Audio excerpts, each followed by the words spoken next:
Hello दोस्तों, स्वागत है सभी के डिस क्लासेस में। इस वीडियो में हम लोग सिविल इंजीनियरिंग की पोस्ट पैरामीटर और पोस्ट प्रेफरेंस किस तरीके से आपके होनी चाहिए बोर्ड वाइज वो डिस्कस करने वाले हैं। इसके पहले मैंने मैकेनिकल, इलेक्ट्रिकल, इलेक्ट्रॉनिक्स का जो है पोस्ट प्रेफरेंस डिस्कस कर चुका हूँ। तो मैं सिविल का अगर मैं डिस्कस ना करूँ तो ये यार नाइंसाफ़ी होती। ठीक है, तो मेरे जो कुछ दोस्त भी हैं जो सिविल डिपार्टमेंट वर्क्स में हैं, पीवे में हैं, ठीक है, और कुछ ब्रिजेज वर्कशॉप की जो ब्रिज होती है जहाँ पे पोस्ट होती है वर्कशॉप में, वहाँ पर भी वो लोग थे। तो ओवरऑल एक मेरे को भी आइडिया है कि हाँ किस पोस्ट की आपकी क्या काम होती है। तो आपको मैं यहाँ पे जो आपके हिसाब से किस पोस्ट की क्या काम रहने वाली वो मैं आपको यहाँ बताने वाला हूँ। और पोस्ट प्रेफरेंस किस तरीके से होना चाहिए ये मेरा एक अपना सुझाव रहेगा। ठीक है, और बाकी आपको जिस तरीके से लगे आप उस चीज़ को वहाँ पे अपना प्रेफरेंस उस तरीके से रखिएगा। और बोर्ड वाइज भी मैं यहाँ पे कुछ आपको एग्जांपल अभी यहाँ पे फॉर्म फिल करके दिखाऊंगा कि हाँ किस तरीके से पोस्ट प्रेफरेंस को रखना चाहिए। तो सबसे अच्छी बात आपको ये पता होना चाहिए कि आपकी जो सिविल इंजीनियरिंग के ब्रांच है, ठीक है, ये एक ऐसा ब्रांच है जो किसी दूसरे ब्रांच की पोस्ट को शेयर नहीं करता है, मतलब अपनी पोस्ट को दूसरे के साथ शेयर नहीं करता है। इसीलिए जो होती है सिविल की जो वैकेंसी होती है, चाहे हम एसएससी जेई की बात करें, चाहे आरआरबी जेई की बात करें, इंडिविजुअल ब्रांच की जब वैकेंसी की बात करते हैं तो इस ब्रांच को की हमें ज़्यादा देखने को मिलती है। एंड द रीज़न जो इसके पीछे जो आपका है कि यही रीज़न है क्योंकि ये भाई एक आपकी जो जॉब है ये पूरी तरीके से आपकी एक तरह से बोल सकते तो ओपन लाइन की जॉब आ जाती है। कुछ पोस्ट होती है जो आपकी ऑफिशियल वर्क में भी होती है, कुछ आरडीएसओ में भी होती है। ठीक है, तो ये बड़ा एक ऐसा जॉब, यूनिक जॉब है जिसके लिए आपको इस खास आपके ब्रांच से डिसिप्लिन से अगर आप करोगे डिप्लोमा या बी बीटेक तभी आप उसके लिए एलिजिबल हो। तो देखो, जो सिविल ब्रांच होता है उसको रेलवे में बोला जाता है इंजीनियरिंग डिपार्टमेंट। ठीक है, एक लौता ऐसा ब्रांच है जिसको इंजीनियरिंग डिपार्टमेंट बोला जाता है, बाकी सबको उनके नाम से जाना जाता है। जैसे मैकेनिकल वाला जो बंदा रहता है उसकी बहुत अलग अलग मान लीजिए पोस्ट रहती है, मैकेनिकल या इलेक्ट्रिकल डिपार्टमेंट ऐसा नहीं बोला जाता है। बट इंजीनियरिंग डिपार्टमेंट सिविल को जो है यहाँ पे इंजीनियरिंग डिपार्टमेंट का नाम लेके यहाँ पे उसकी वैकेंसीज आती है। ठीक है, आप देख सकते हो कैटेगरी 9 से लेके हैं। ठीक है, और आप लोग को ये पता होना चाहिए जो आपकी कैटेगरी नंबर 15 है, ये कैटेगरी होती है, ये आपकी पोस्ट होती है। रेलवे जेई की पोस्ट लेवल 6 में आती है आपका ये डिपार्टमेंट, ये आपका सब डिपार्टमेंट। ट्रैक मशीन की जो पोस्ट होती है, इंजीनियरिंग के कैंडिडेट सिविल वाले इसमें एलिजिबल नहीं है। इसमें आप देखो साफ साफ लिखा हुआ है 3 years diploma in mechanical, production, automobile, electrical, electronics, instrumentation and control engineering. तो जिस बोर्ड में आपको इस कैटेगरी की पोस्ट दिखेगी तो आपको सावधान हो जाना है कि इसके लिए आप एलिजिबल नहीं हो। ठीक है, चलिए अब हम लोग बात करते हैं आपका कि किस तरीके से आपका किसका क्या पहले वर्क प्रोफाइल है, पहले उसको हम लोग समझ लेते हैं। ठीक है, अब देखो यहाँ पे दिख रहा होगा पीवे। पीवे को बोला जाता है क्या? परमानेंट वे। अब पीवे के जितने भी सारे कैंडिडेट होते हैं आप देखते होगे, जो ये आपकी मेंटेनेंस जो होती है, पटरी जो बिछती है, ठीक है, मेंटेनेंस पटरी वगैरह जो बिछती है, ये सारा काम रहता है पीवे जो आपके होते हैं जेई एसएससी। आप एक वर्ड यहाँ पे सुनते हो PWI कि भाई किसका स्टाफ हो। कोई बोलेगा हम इंजीनियरिंग स्टाफ है, तो इंजीनियरिंग स्टाफ है मतलब समझ जाना कि अगर कोई ग्रुप डी का आदमी बोल रहा है इंजीनियरिंग स्टाफ है तो समझ जाना कि वो किसकी बात कर रहा है, पीवे की बात कर रहा होगा। ठीक है, PWI मतलब होता है परमानेंट वे इंस्पेक्टर। ठीक है, ये कौन होता है? ये भी एसएससी होता है। जेई से एसएससी जो जब बन जाओगे तब PWI वगैरह आपको बना दिया जाता है। आपको स्टेशन 1 से लेकर 2 यहाँ पे बीच में बहुत सारे स्टेशन रहेंगे। ठीक है, उसके बीच में ये एक लंबी मान लो 30 किलोमीटर या कुछ भी एक दायरा रहेगा, आपका बीच का एक एरिया रहेगा। उस बीच में जो है ट्रैक की मेंटेनेंस वगैरह जितना भी कुछ है ये सब कुछ आपको देखना पड़ता है। क्या ये आपका कौन देखेगा ना? ये पीवे वाला कैंडिडेट जो रहेगा वो देखेगा। प्लस आप कभी कभी देखते होंगे कि पीवे के कैंडिडेट जो होते हैं, मान लो कि जो स्टाफ होते हैं कभी कभी पटरियों के पीछे आमने सामने सफाई करते हुए दिखते होंगे। तो भाई पटरियों का रख रखाव जो करना है ये आप ही को करना, परमानेंट वे को करना।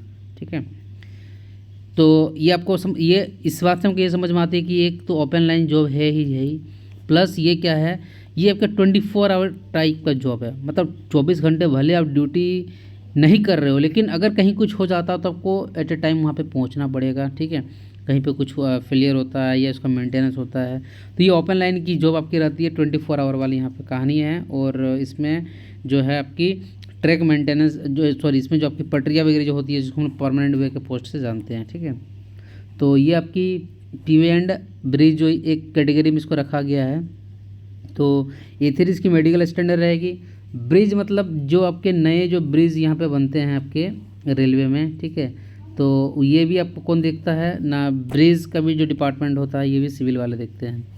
डिज़ाइन ड्राइंग एंड एस्टिमेशन, अब मान लो कि सिविल वाले कैंडिडेट है भाई, कोई भी चीज़ अगर हम लोग बनाने वाले हैं, before that construction we need to draw, ठीक है, उस साइट का ड्राइंग बनाना is very important. For that एक पोस्ट आती है क्या, design drawing and estimation, and the posting of this post will be in DRM office, divisional railway manager office, जो कि हमेशा आपको पता है कि कहीं ना कहीं सिटी में ही रहेगी ये आपका, ठीक है, हर एक डिवीज़न। जैसे हम लोग 21 बोर्ड में फॉर्म भरेंगे और बोर्ड के अंदर में जोन आता है और जोन के अंदर में डिवीज़न जहाँ पे आपकी पोस्टिंग होती है। क्लियर है, टोटल 21 रेलवे के बोर्ड है और 17 जोन है और 68 के आसपास डिवीज़न है। तो DRM बिल्डिंग की पोस्ट रहेगी तो आपको 10 से लेकर 17 बजे का ड्यूटी करना है। सारे यहाँ पे नेशनल हॉलीडे आपको मिलेगा, ठीक है, नाइट ड्यूटी मिलेगी नहीं। तो ये एक अच्छा बैलेंस्ड लाइफ आप इस पोस्ट को बोल सकते हो, ठीक है, इस वाली कैटेगरी का। बात करते हैं वर्क्स, वेरी इंपॉर्टेंट मेरे दोस्त, ये वर्क्स डिपार्टमेंट क्या समझना। वर्क्स डिपार्टमेंट कभी कभी एक IOW का भी आप नाम सुनते होगे, जिस तरह आप वहाँ पर PWI था ना, तो यहाँ पर भी जो JEE SSC जो JEE जब SSC हो जाता है उसका उनको IOW बोला जाता है, इंस्पेक्शन ऑफ वर्क्स। वर्क्स का क्या काम रहता है कि देखो इनके अंडर भी एक एरिया बटा हुआ रहता है, जो भी रेलवे प्रीमिसेस में कंस्ट्रक्शन करना हो या उसका मेंटेनेंस हो, कंस्ट्रक्शन और मेंटेनेंस होगा, ठीक है, या कोई भी मेजरमेंट किसी भी रेलवे के जो आपका ज़मीन उसको जो करना होता है, that department comes under works department. Construction जैसे कि मान लो स्टेशन वगैरह या स्टेशन का आसपास का कंस्ट्रक्शन हो गया, ठीक है। मेंटेनेंस का मतलब हो गया क्वार्टर जो रहता है उनका मेंटेनेंस हो गया, वहाँ पर पानी वानी का जो सप्लाई हो गया, ये सब कुछ हो गया। मेजरमेंट मान लो कि आपको एक रेलवे का जो प्रेमिसेस है आपको बोल दिया जाएगा भाई जाइए यहाँ पे इस जगह को जो है माप कर लाइए कि कितना रेलवे का है, कहाँ तक है, नहीं है, वो सारा चीज़ आपको देखना पड़ेगा। You can say that this post is also 24-hour duty, but this post is balanced as compared to PWA। PWA में आपको परमानेंट, इसमें PWA वाला में क्या होता है कि पटरियाँ भैया चलती है तो थोड़ी सी लगता है कि हाँ यार हम लोग पटरी पे काम कर रहे हैं तो यहाँ पे गाड़ियाँ भी आ सकती हैं, ठीक है। तो that work may be hectic as compare to works में क्या यार कि हमको क्वार्टर का मेंटेनेंस करना है या कंस्ट्रक्शन करना है, ठीक है, या मेजरमेंट वगैरह कहीं करने के लिए जाना हो तो आपके साथ स्टाफ रहेंगे ही। तो मेरे हिसाब से अगर मैं चूज़ करूँगा, जिस तरीके से मैं लोगों से दोस्तों से बातें भी सुनता हूँ, तो works department is better than PWA, ठीक है, दिस इज़ माय ओपिनियन।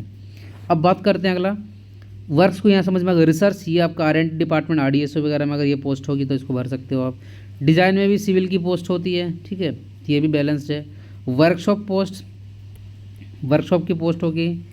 अब वर्कशॉप भी मान लो ब्रिज वगैरह जहाँ पे आपका बनता है तो उसको बनाने के लिए जो भी मटेरियल्स वगैरह जो होता है तो वह तो वर्कशॉप में बनेगा, ठीक है। या जो मेंटेनेंस भी जो होती है सिविल डिपार्टमेंट के अंडर में जो आता होगा तो वो वर्कशॉप में होता है। तो अगर मुझे यहाँ पे कोई पोस्ट प्रेफरेंस अगर कोई बनाने के लिए बोलेगा, ठीक है, बस आपकी कैटेगरी इतनी ही तक आती है, आप 15 नंबर के पोस्ट के लिए एलिजिबल नहीं हो, तो जहाँ तक मैंने अभी तक देखा मेरे दोस्त कि अगर वर्कशॉप की पोस्ट है, आप जिस बोर्ड से फॉर्म भरोगे, keep it in your priority number या प्रेफरेंस नंबर 1, ठीक है। अगर आपकी वर्कशॉप की आपके ईमेल पोस्ट है, पहले तो आप RDSO का रख लो। अगर RDSO मान लो गोरखपुर बोर्ड वगैरह से भरोगे तो डिज़ाइन वगैरह का जो है R&D RDSO से रखो पहला, दूसरा वर्कशॉप को रख लो, तीसरा अगर आप जिस बोर्ड से फॉर्म भरोगे उसमें डिज़ाइन, ठीक है, एंड ड्राइंग एस्टिमेशन वाली पोस्ट होगी तो इसको 3rd नंबर पर रखो। आपको पता है ये वर्क्स डिपार्टमेंट की जो पोस्ट है ये वाली सिविल की, ये ऑफिशियल जॉब है। अब बात करते हैं फील्ड वाली जो जॉब आती है, ठीक है, फील्ड वाली जो जॉब आती है उसमें वर्क्स डिपार्टमेंट को आप 4था नंबर पे रख सकते हो। That is very good department. मान लो जिस डिपार्टमेंट से आप फॉर्म भर रहे हो, in that department if there is vacancy of design and drawing estimation and work, then you can keep design and drawing estimation in preference number 1 and works department you can kept in your preference number 2, ठीक है। अब 5वां number अगर हम लोग बात करेंगे कि अगर मान लीजिए ब्रिज और PWA वाली जो कैटेगरी होती है, kept it in your bridge की, तो फिर भी मान लीजिए अगर आपको मिलता है तो 5वां नंबर पर आएगा, लेकिन 6ठा नंबर में आप इसको PWA को रखना है। This is post preference according to my experience, जिसे मैंने दोस्तों से अपनी बात किया हुआ है, ठीक है, उस हिसाब से ये मैंने पोस्ट प्रेफरेंस आपको बताया कि किसकी क्या जो है यहाँ पे यूनिट रहने वाली है। और सॉरी, यहाँ पे आप देख सकते हो कि एक प्रोडक्शन यूनिट की आपकी भी पोस्ट होती है, ठीक है, वर्क्स डिपार्टमेंट में प्रोडक्शन यूनिट की अगर जो पोस्ट है मान लीजिए, तो इस प्रोडक्शन यूनिट को जो है वर्कशॉप के ऊपर में रखना है, ठीक है, वर्कशॉप के ऊपर में प्रोडक्शन यूनिट के रखना है। अब हम लोग चलते हैं, पहले तो मैंने आरडीओ से बताया, फिर प्रोडक्शन यूनिट, फिर आपको वर्कशॉप, फिर डिज़ाइन एंड ड्राइंग एस्टिमेशन, फिर वर्क्स, फिर ब्रिज, फिर पीवीए को बताया। अब चलते हैं एक एग्जांपल के तौर पे बोर्ड को सेलेक्ट करते हैं और हम लोग देखते हैं कि इस बोर्ड से अगर हम लोग को फॉर्म भरना हो and if your branch is civil branch then how you can keep your post preference, ठीक है। तो बात करेंगे, मेरा इंजीनियरिंग डिपार्टमेंट 9 से चालू हो रहा है, यहाँ पे ख़त्म हो रहा है, ठीक है। अब ये वर्कशॉप की पोस्ट है, पीवी एंड ब्रिज है, design and drawing and production unit है, वर्क्स एंड R&D डिपार्टमेंट दिया हुआ है यहाँ पे, ठीक है, और यहाँ पे वर्कशॉप है। अब मैंने आपको बताया था कि R&D डिपार्टमेंट है, वर्क्स एंड रिसर्च वाले डिपार्टमेंट है, ठीक है। तो आप जो है अहमदाबाद से पोस्ट फॉर्म फिलअप कर रहे हो, तो अहमदाबाद में जो है RDSO की पोस्ट नहीं होती है। RDSO post is only vacant in Gorakhpur board, ठीक है। इसका मतलब हमें यह समझ में आया कि यहाँ पर इन लोगों ने जो R&D लिख के रखा हुआ है, ठीक है, तो ये आपको डिवीज़न के अंदर में पोस्टिंग देने वाले हैं। इट क्लियर, ठीक है। It means what, now you can keep your post preference design and drawing and production unit in number 1, इसको 1 नंबर पे दे देना है। फिर सेकंड में आपको मैंने बताया था वर्कशॉप को रखना है, तो सेकंड नंबर में आपको मैं इसको रखूँगा, ठीक है। थर्ड नंबर की अगर मैं बात करूँ तो थर्ड नंबर का आपको मैंने क्या बताया हुआ है कि वर्क्स डिपार्टमेंट, देखिए कहाँ पर दिया हुआ है, वर्क्स डिपार्टमेंट आपको यहाँ पर दे के रखा हुआ है। थर्ड ये हो जाएगा। चौथा आपका आ जाएगा पीवी एंड ब्रिज।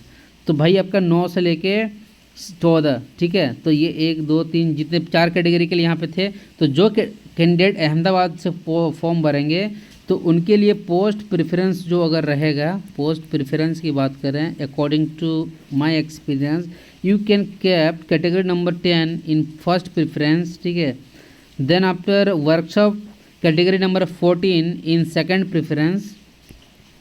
उसके बाद अगर हम लोग बात करेंगे कि आपकी जो पोस्ट रह गई आपका works and research category number 12 kept in preference number 3, ठीक है। और चौथा नंबर में आप रख सकते हैं कैटेगरी नंबर 9 जो पीवे एंड आपका ब्रिज है। तो this will be the post preference if you applying form in Ahmedabad board, ठीक है। तो ये तो एक आपका हो गया। अब हम लोग बात करते हैं कि अगर हमें फॉर्म अप्लाई करना पड़ा, सपोज़ करिए आपको अजमेर से फॉर्म भरना पड़ेगा। देखिए अब दो तीन बोर्ड का एग्जांपल लूँगा, आपको इससे अच्छे से क्लियर हो जाना चाहिए। अब यहाँ पे देखिएगा कभी क्या, देखिए कैटेगरी नंबर 9 है जो आपको यहाँ पे दिख रहा होगा, इसकी देखिए 2 अलग जोन में पोस्ट है। मतलब देखिए बोर्ड के अंदर में एक से ज़्यादा जोन हो सकता है। यहाँ पे 2 जोन देखिए कैटेगरी नंबर 9 में क्या क्या दिख रहा है, NWR सब WCR, ठीक है। अब इसमें देखिए पहले आपका पोस्ट देखिए आप कितने के लिए कौन कौन से कैटेगरी के लिए एलिजिबल है, 9 10, ठीक है, 12 15। तो यह 12 दिख रहा मतलब क्या कि सेम पोस्ट जो है 2 अलग अलग जोन में है। अजमेर बोर्ड एक रहेगा, ठीक है। उस अजमेर बोर्ड के अंदर में जो आपकी मान लीजिए NWR जोन है, WCR जोन है, ठीक है। तो जब आप यहाँ पे फॉर्म अप्लाई करोगे तो आपका पोस्ट प्रेफरेंस आएगा। तो आपको मैंने बताया था कि भाई इसमें भी इसको 1 नंबर पर रखना क्योंकि ये design drawing and production unit है। सेकेंडली हम लोग रखते हैं किसको, वर्कशॉप को, but here workshop post is not mention, so that इसको भी आपको 10 नंबर वाला जो आप NWR और WCR कैटेगरी नंबर 10 की जो है 2 जोन से पोस्ट है, तो आप इसको NWR को फर्स्ट प्रेफरेंस में रखोगे कि WCR को। दिस डिपेंड्स अपॉन कि आप देखिए कि जोन के अंदर में डिवीज़न आते हैं। तो एक बार आप सर्च करिएगा गूगल में कि number of divisions under North Western Railway, तो यहाँ डिवीज़न का नाम आ जाएगा। Number of divisions under WCR West Central Railway, तो यहाँ पर भी डिवीज़न का नाम आ जाएगा कि कौन कौन सा डिवीज़न है। अगर आपको लगता है कि आप जहाँ से फॉर्म भरते हो और यहाँ पे जो मान लीजिए 2 3 4 जो भी डिवीज़न का नाम होंगे, यहाँ पर भी जो डिवीज़न का नाम होंगे, अब आपको देखना कि आप इस डिवीज़न में पोस्टिंग चाहते हो, इस डिवीज़न में, उसी हिसाब से जो कैटेगरी नंबर आपका 10 है उसको आप फर्स्ट प्रेफरेंस में NWR रख लो। अगर आप इस डिवीज़न के अंदर में पोस्टिंग चाहते हो यहाँ पर, तो NWR को फर्स्ट पे रख लो और सेकंड में आपको रख लेना है WCR को। अब आप फॉर्म भरेंगे तो हमें पता है कि यहाँ पे वर्कशॉप नहीं है, तो सेकंड में भाई ये रखना है। सेम NWR और WCR को अपने हिसाब से आपको रखना है, तो कैटेगरी नंबर 12 के 2 आपके जोनल में पोस्ट है, तो NWR को मैंने यहाँ पे रखा और WCR को यहाँ पे रखा, ये हो गया। अब बाकी बचा आपका पीवे एंड ब्रिज, तो इसको हम लोगों ने जो कैटेगरी नंबर 9 है आपके 2 है, इसको भी फिर NWR और इसको WCR करके इस तरीके से पोस्ट प्रेफरेंस रखा। और we know very well that कि हम लोग ट्रैक मशीन के लिए भले ही इंजीनियरिंग डिपार्टमेंट के अंदर में आता, but civil candidate is not eligible for this post, जिसको हम लोग पोस्ट प्रेफरेंस पे नहीं देने वाले हैं। सेम आपको हर एक बोर्ड के लिए करना है। अब बात होती है कि भाई कौन सा बोर्ड सेफ बोर्ड है, कौन सा बोर्ड आपका डेंजर बोर्ड है। इसके लिए तो आपने दुनिया भर की वीडियोस देख ली होंगी, ठीक है। तो इस चीज़ पे मैं एनालिसिस नहीं करना चाहूँगा ना। इट डिपेंड्स अपॉन कि कोई भी बंदा जब फॉर्म भरेगा, it depends upon the number of vacancies available in that board, इस पर डिपेंड करता है। Depends upon posting he wants कि कहाँ पोस्टिंग चाहिए, उसको घर के आसपास चाहिए कि नहीं चाहिए। Depends upon cut off. तो ये जो कट ऑफ वाला फंडा है, it depends upon number of vacancies. फिर यहीं पे बात घूम फिर के आ जाती है, ठीक है। वैकेंसी कितनी है उस बोर्ड पे, उसके हिसाब से डिपेंड करेगा। लास्ट ईयर कितने आपकी कट ऑफ गई थी, डजंट मैटर कि आप लास्ट ईयर में जितनी आपकी कट ऑफ गई होगी उतना इस बार भी जाए, इसकी कोई गारंटी नहीं है, ज़्यादा भी जा सकती है, ठीक है। तो इस हिसाब से सिविल कैंडिडेट जो है पोस्ट प्रेफरेंस को अपना रखिएगा, जिस तरीके से मैं अपने हिसाब से आपको बताया हूँ। और अगर आपको और ज़्यादा कहीं से अगर वीडियो देख के आपको अगर और कुछ समझ में आया होगा तो उस तरीके से आप उसको रख सकते हो। बहुत सारे यूट्यूबर जो है ट्रैक मशीन को भी सिविल में मेंशन करके दिखा दिया, बट आपको यहाँ से मैंने क्लियर करके दिखाया अभी तक कि ट्रैक मशीन वाले कैंडिडेट जो होते हैं उसमें आपकी जो है सिविल डिपार्टमेंट के कैंडिडेट एलिजिबल नहीं होता है। क्लियरली मेंशन इन क्वालिफिकेशन, इस टेबल को अच्छे से पढ़ लीजिएगा। चलिए, कोई अगर डाउट रहे मन पे तो ज़रूर आप उसको कमेंट सेक्शन में कमेंट करिएगा। मिलते हैं फिर किसी नेक्स्ट वीडियो में, और अपनी तैयारी को अच्छे से जारी रखें। So guys, thanks for watching this video.